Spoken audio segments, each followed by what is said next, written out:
Երեկ հայտնել էինք, որ 60 տարեկան հասակում կյանքից անժամանակ հեռացել է դերասան Հայաստանի վաստակավոր արտիստ Արա Դեղթրիկյանը։ Սիրված դերասանն ամուսնացած է նախկին պատգամավոր Կարինե Աճեմյանի հետ։ Արա Դեղթրիկյանը ունի մեկ աղջիկ՝ Մանան Դեղթրիկյանը։ Սիրված դերասան Արա Դեղթրիկյանի դուստրը 40 տարեկան է, նա ավարտել է Եվրոպական համալսարանը, աշխատել է Սփյուռքի նախարարությունում, որից հետո ամուսնացել է եւ երկար տարիներ բնակվել Կիևում։ Մանանն ամուսնացած է, ունի 2 երեխա՝ 11-ամյա Արեգն ու 8-ամյա Առնոն։ Նշենք, որ տարիներ առաջ իր տված հարցազրույցներում դերասանը նշել էր. «Կարծում եմ անունս վատ չի ազդել ճակատագրիս վրա, դրական է անդրադարձել իմ կյանքի վրա։ Ես գոհ եմ իմ անունից, հարմարված եմ դրա հետ, ընկերներս էլ են սիրում այն։ Չեմ սիրում թափթփվածություն են ձգտում եմ, որ շուրջս ամեն բան հավաք, տեղը տեղին լինի։ Օրինակ հյուրախաղերի ժամանակ էլ երբ տանից հեռու եմ լինում, կարգ ու կանոն եմ հաստատում շուրջս։ Երևի թզբեհներ եմ շատ օգտագործում, արդեն վաղուց ունեմ մեծ հավաքածու, որը իրենց նվերներով համալրել են նաև մի շարք հայտնի ճանաչված անձինք։ Օրինակ տանը հեռուստացույց դիտելիս միշտ ձեռքից թզբեհ է լինում, մի քիչ պապիկական սովորություն է։ Իմ սիրելի արտիստները շատ են։ Օրինակ միշտ հիացած եմ եղել Ավետ Ավետիսյանով, նա մեծագույն հոյակապ դերասան է։ Ինձ համար շատ սիրելի են Խորեն Աբրահամյանը, Մհեր Մկրտչյանը, արտասահմանցիներից Ալ Պաչինոն, Ջեք Նիկոլսոնը։ Ես միշտ սիրով շեշտել եմ, որ իմ ստեղծագործական կյանքում մեծ դերակատարություն է ունեցել առաջին ուսուցիչս երջանկահիշատակ բեմադրիչ Զավեն Տատինցյանը։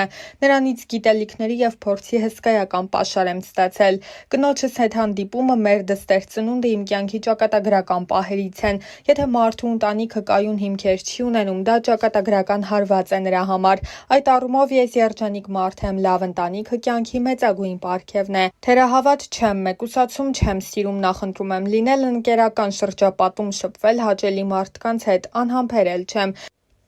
Ամենամեծ միֆն այն է, որ ասում են, թե տղամարդիկ ուժեղ սեռի ներկայացուցիչներ են։ Կարծում եմ դա չափազանցված է, կանայք տղամարդկանցից շատ ավելի ուժեղ են, եթե նույնիսկ հաշվի առնենք միայն այն, որ նրանք կարող են երեխա ծնել, դիմանալ մի շարք դժվարությունների։ Կործանված է այն մարդը, ով չգիտի սիրել եւ չունի հումորի զգացում։ Զղջում եմ, որ փորձում եմ ոչ մի բանի համար չզղջալ։ Կարծում եմ կյանքում մեծ զգալի սխալներ թույլ չեմ տվել։ Ես իմ առաջին սիրո խոստովանությունն արել եմ ապագա կնոջս բանակից վերադառնալուց հետո ինստիտուտում։ Իդեպ նա մինչև հիմա հիշեցնում է, որ ես իրեն հեռախոսով եմ ամուսնության առաջարկ արել։ Առհասարակ ես սիրում եմ անակնկալներ մատուցել ընտանիքիս անդամներին։ Երբ նոր էի ամուսնացել, մի սեփական տամբակում գեղեցիկ վարդեր տեսա, տիրոջը շատ խնդրեցի դրանք ինձ վաճառել։ Կինս ասում է, որ այդպիսի վարդեր մինչև հիմա չի ստացել, դրանք ավելի քան 20 օր չէին թարամում։ Միշտ ցանկացել, բայց չեմ հասցրել, չկա նման բան։ Նույնիսկ մի փոքր ուշացումով միշտ էլ արել եմ ուզածս։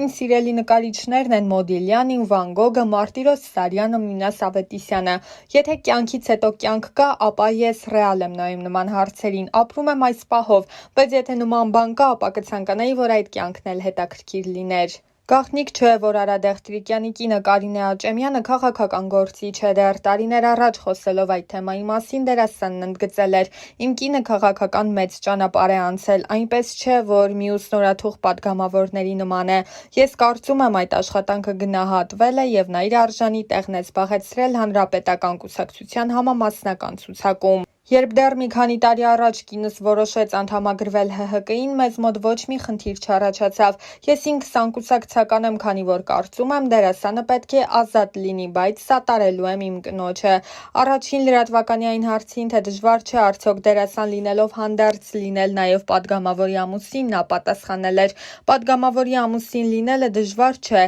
Իհարկե լինում են ինչ-ինչ հարցեր, որոնց շուրջ մենք տարբեր տեսակետներ ենք հայտնում, բայց երբեք վեճեր կամ խնդիրներ չեն առաջացել։ Մեր աղջիկը եւս այս հարցին նորմալ է վերաբերում։ Ես կցանկանայի, որ քաղաքականությամբ զբաղվող մարդիկ անցնեն քաղաքական ճանապարհ։ Եթե մարդկանց թվում է, որ ԱԺ-ում հայտնվելը միայն կոճակ սեղմելն է, շատ են սխալվում»։ Դեռ 2015 թվականին, երբ ցուցարարները փակել էին Բաղրամյան պողոտան, դերասանն ընդգծել էր. «Ձեր ասած շոու բիզնեսի ներկայացուցիչներն իմ համար այնքան էլ ներկայացուցիչներ չեն։ Ես երեկոյան տանից դուրս եմ գալիս, նայում եմ, տեսնում եմ, շփվում մարդկանց հետ։ Իհարկե լավ չէ, որ հոսանքը թանկանում է, հատկապես սոցիալապես անապահով խավի համար։ Նորմալ է, որ մարդիկ իրենց խոսքը բարձրացնում են, բայց դա պետք է լինի նորմալ, առանց օրենքի խախտման, միջադեպերի։ Չեմ կարծում դա է պատճառը, որ ոստիկանությունը ինչ-որ քայլերի չի գնում, ուղղակի նրանք են ուզում մասնակից դառնալ։ Ինչքան որ հեռուստացույցով ես տեսա, մեր ոստիկանները բավական երկար ժամանակ համոզում էին,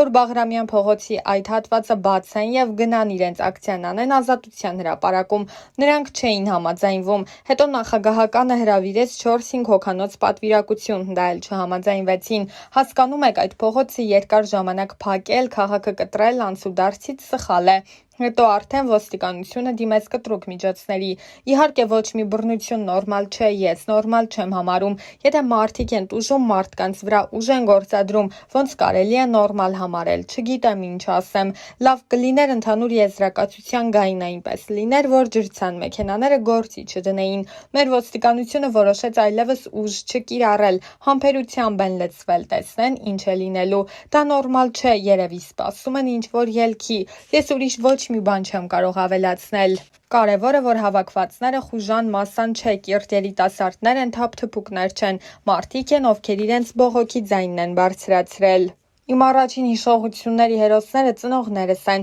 Անհնար է անտարբեր անցնել մարդկանց կողքով, որոնք առհասարակ անտարբերությունը լավ բան չէ։ Մարդկանց պետք է վերաբերվել այնպես, ինչպես թելադրում է սիրտդ։ Միշտ պետք է լինել ազնիվ, պարկեշտ։ Երևի հնացած բաներ եմ ասում։ Սրանք կարևորագույն որակներ են, որոնցով մարդ պետք է առաջնորդվի։ Այն ամենը, ինչին հասել եմ իմ աշխատասիրության, նվիրվածության, երևի ինձ տրված շնորհի շնորհիվ է։ Մասնագիտական առումով միշտ փորձել եմ հղկվել, հասնել պրոֆեսիոնալ բարձր մակարդակի։ Պետք չէ հավատալ մարդկանց, որոնք գիտակից adekvat չեն։ Այն մարդկանց կարծիքն եմ հաշվի առնում, որոնց մարդկային տեսակը բարձր եմ համարում։ Չգիտեմ, դա պետք է մտերիմներիս հարցնել, թե արդյոք ունեմ բնավորության մի գիծ, որի համար մտերիմները միշտ ինձ մեղադրում են։ Իմ համառությունը կարող է հաղթել, բայց ճիշտն ասած ես այդքան էլ համառ չեմ։ Տարօրինակ սովորություններ առանձնապես չունեմ։ Հստակ չեմ կողմնորոշվում, բայց հաստատ ինձ մի բարի մուլթերոսի եմ նմանացնում։ Ես ոչ մի բանից կախում չունեմ։ Միշտ հնարավոր է լինել սիրահարված։ Ես արդեն 33 տարի է սիրահարված եմ։